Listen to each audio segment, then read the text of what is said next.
कुछ दिन पहले की बात है। एक सुंदर सी लड़की जो कि शादीशुदा थी, अपनी बेटी की जिद करने पर उसे चिड़ियाघर घुमाने ले गई। कदकाठी से काफी आकर्षक दिखने वाली वो युवती भले ही सांवली थी, पर उसके चेहरे का नूर हर किसी को अपनी ओर एक नजर देखने को मजबूर कर ही देता था। काले घने लंबे बाल जो कि उसकी कमर तक जाते थे, उसके सौंदर्य में निखार लाने का काम कर रहे थे। उसके साथ में उसकी छोटी बेटी थी जो कि उसकी उंगली पकड़ के बारी बारी से अलग अलग जानवरों को उनके बाड़े के आगे जाकर देख रही थी, और कभी हंसती, कभी मुस्कुराती, कभी अपनी माँ की ओर देखती खेल रही थी। वही चिड़ियाघर में एक आवारा और मनचले लड़कों का झुंड भी था जो उस लड़की को देखते ही उसके सौंदर्य पर लार ताक पकाने लगे थे।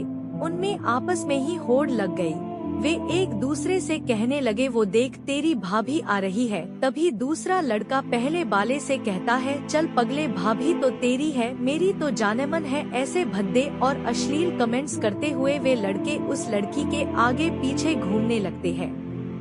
लेकिन वो लड़की उन बेशर्म लड़कों को इग्नोर करते हुए अपनी बेटी के साथ मस्ती करते हुए आगे बढ़ती जा रही थी। अपने प्रति कोई भी प्रतिक्रिया न देखकर वे लड़के अब और भी ज्यादा जोर शोर के साथ उसका पीछा करने लगते हैं। एक लड़का जो सबसे ज्यादा जोश में था, आगे जाकर शेर के बाड़े वाले पिंजरे की छत पर कूद कर बैठ जाता है और गाना गाने लगता है, तेरा ध्यान किधर है, तेरा हीरो इधर है। उसकी ओर कुछ इशारे भी करने लगता है। लड़की को अभी भी उसका गाना तनिक भी विचलित नहीं कर रहा था। ऐसा लग रहा था मानो उसे कोई फर्क ही नहीं कि ये क्या कह रहे हैं। वो तो बस अपनी बेटी के साथ मस्ती करने में मस्त ही। लड़की का ध्यान अपनी ओर आकर्षित करने के चलते जो उछल कूद कर रहा था, वो गलती से शेर के बाड़े में अंदर जा गिरा। अचानक से ये क्या हुआ उसे खुद कुछ समझ नहीं आया, लेकिन जब उसे होश आया कि वो शेर के बाड़े में गिर चुका है, उसके पैरों तले जमीन खिसक गई, उसका गला सूखने लगा। वो चिल्लाना चाह रहा था, लेकिन उसकी आवाज उसके गले में ही दाब के रह जा रही थी।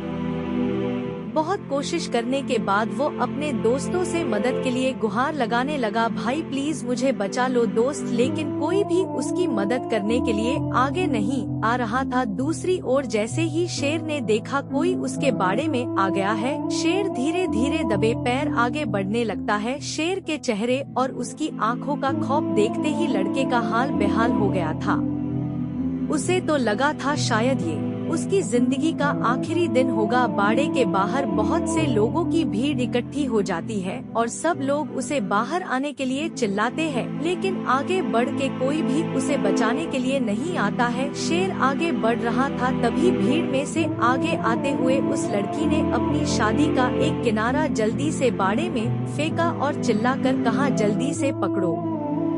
लकड़ी ने अपनी पूरी साड़ी उतार दी और बाकी लोगों की मदद से एक छोर पकड़े रही। दूसरे छोर को पकड़ के वो लड़का किसी तरह से अपनी जान बचने में कामयाब हो गया। जैसे ही वो बाड़े की दीवार कूद के बाहर आया, वहाँ पर मौजूद सिक्योरिटी गार्ड ने गरजते हुए कहा, तुम्हें होश भी था कि तुम क्या कर रहे थे इस खूंखार शेर के बाड़े के पास? अगर ये बहन तुम्हारी मदद करने के लिए आगे न आई होती तो तुम अब तक इस शिकारी शेर के पेट में चले गए होते। सिक्योरिटी गार्ड की बात सुनकर उसने एक नजर अर्धनग्न ब्लाउज और पेटीकोट में खड़ी लड़की की ओर की। वो मन में सोचने लगा, ये सिक्योरिटी गार्ड सही ही तो कह रहा है, ये मेरी बड़ी बहन जैसी ही तो है, बल्कि उससे भी ज्यादा है। एक बहन ही तो है जिसने अपने भाई की जान बचाने के लिए अपनी इज्जत की परवाह किए बिना अपनी देह से साड़ी उतार कर मेरी रक्षा की। लड़के ने हाथ जोड़े और उस लड़की के पैरों में गिरते हुए माफी मांगने लगा, बहन मुझे माफ कर दो, मैं कुछ देर के लिए भावनाओं में बह गया था